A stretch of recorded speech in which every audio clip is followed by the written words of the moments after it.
Broken Horses. That's a movie to look forward to. Okay, well, as we mentioned, we have the director of Water Safety Council here with us in studio, Mrs. Loabuka. Litiana, very good morning to you. Thank you very much for joining us this morning on breakfast. Thank you. Good morning to you. I always like to start off by saying, was it really hard getting up this morning to come? I take my hat off to you both for doing this, for the whole team, for doing this every morning.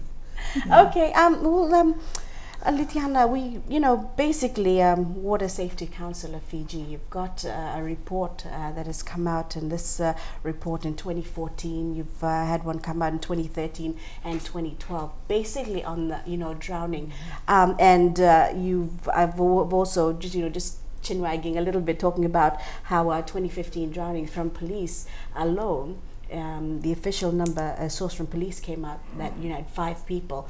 But of course, you have unofficial ones as well. But basically, just talk about the report and how the Water Safety Council of Fiji had some alarming results, maybe, from this report. Yes, that's right. For the first time, the Fiji Water Safety Council, the Water Safety Council of Fiji, worked with the police force in breaking down the stats even further.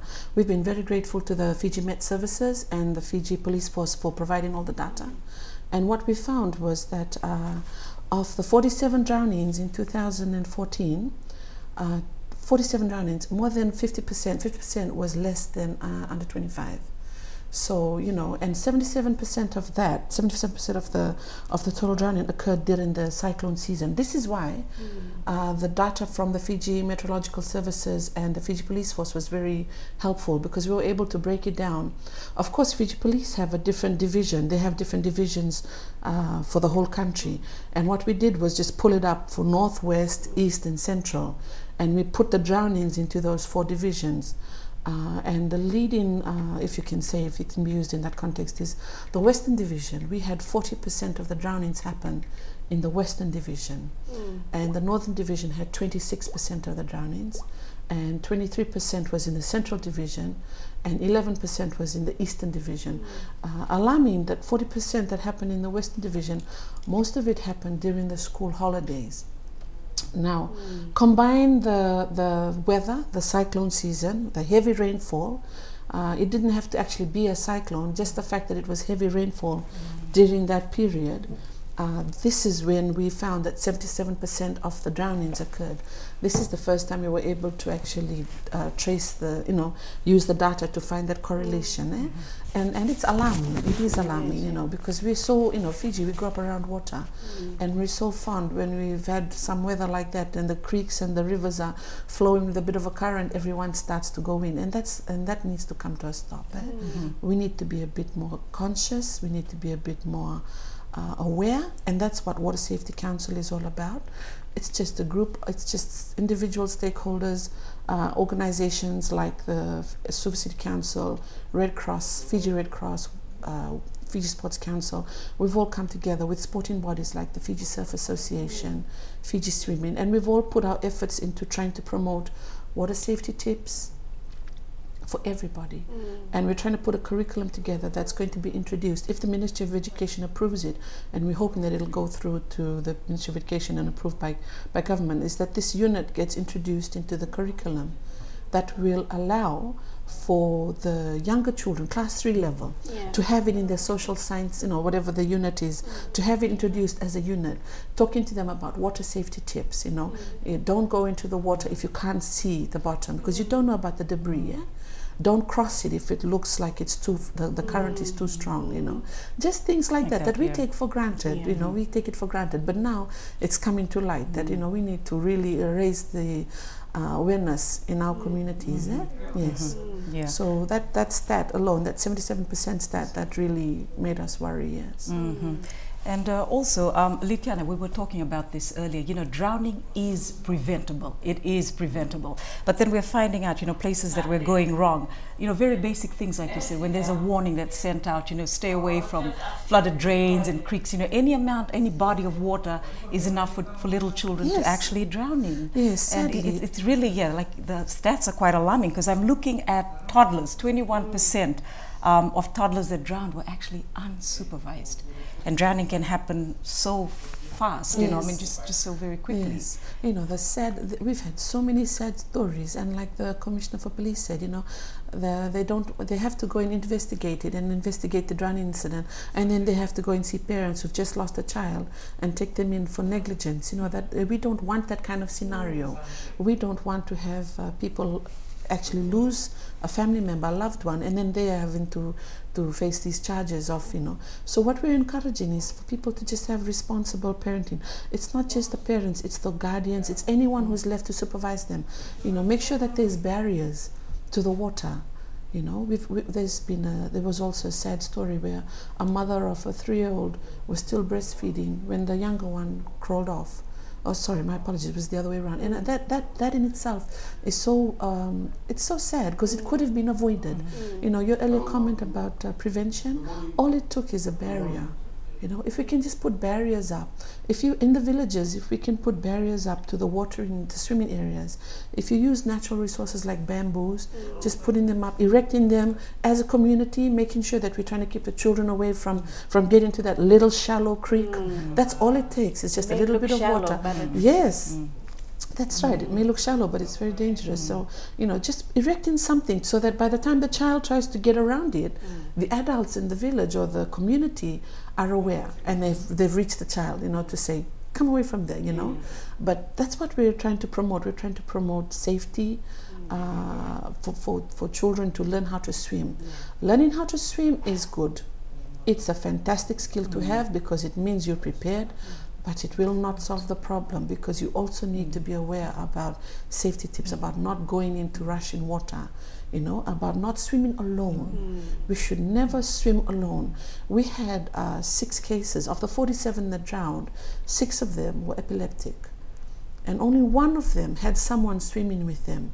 So, you know, we should just never be swimming alone. You know, you should have someone with you at all times. And for the toddlers, they should be within arm's reach. Yeah.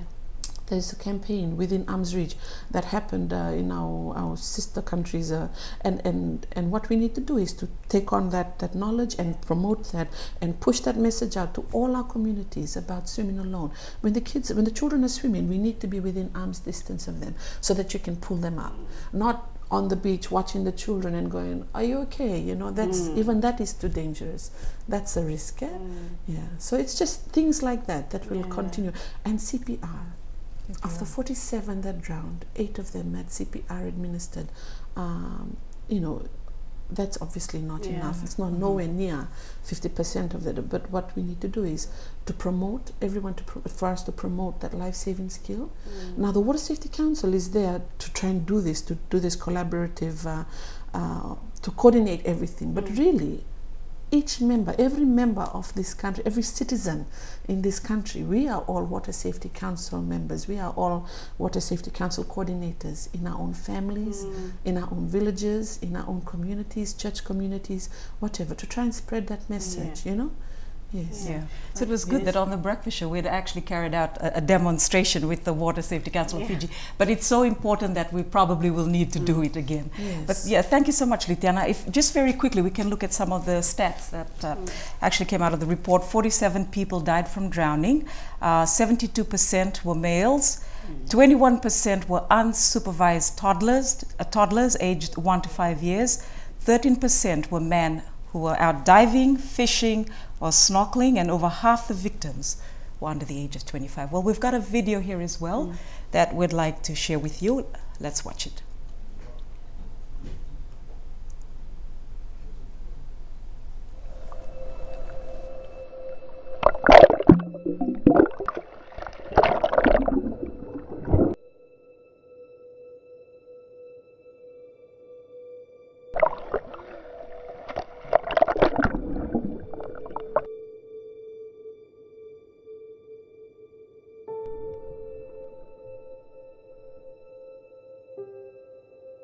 These statistics are terrifying. If we break them down, we find over 3/4 of all drownings in Fiji occur in the wet season and cyclone months. Of those in the 5 to 19 year bracket, most drown in rivers. 2/3 of all drownings happen in rural or village areas, and 1/3 are during school holiday periods. This potentially costs Fiji $14 million a year. For the first time, we have compiled statistics from our 4 divisions. The Western Division accounted for 40% of all drownings. Most occurred in rivers and creeks. The Northern Division accounted for 26% of all drownings. Half were Fijians of Indian descent and 40% were Itauke. A third of all drownings happened during school holidays, all in rivers. The Itauke victims were primarily male with an average age of 33, involved in fishing, diving, or alcohol consumption. All drownings in the Central Division happened in inland waterways, with 3/4 during cyclone season. The vast majority were Itauke. More 3-year-olds drowned than any other age. Itauke was again the highest single group in the Eastern Division, with 80% being either toddlers under 5 or men 20 to 35 years of age. Again, more toddlers drowned than any other age. This evaluation shows a strong correlation between the cyclone season and the total number of drownings in 2014. The Water Safety Council of Fiji is conducting research in 3 consecutive cyclone seasons. There is a real need to add drowning prevention to education, disaster management, and water safety programs. A large element in achieving this has been the crucial support provided by the Fiji Police Force and Fiji Meteorological Services representatives, who essentially act as partners in the data analysis.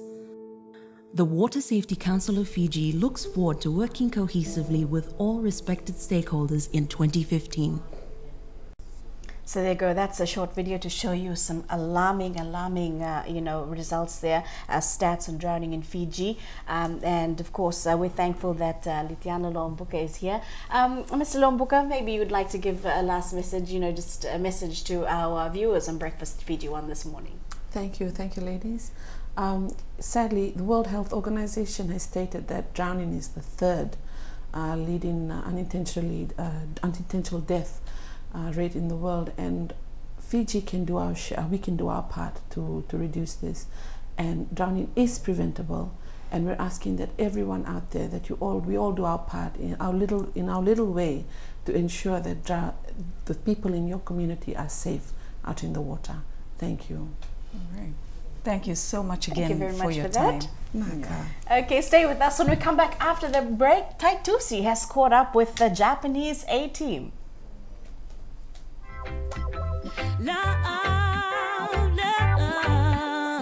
Woman, your love I feeling for you. Oh, what a bamba.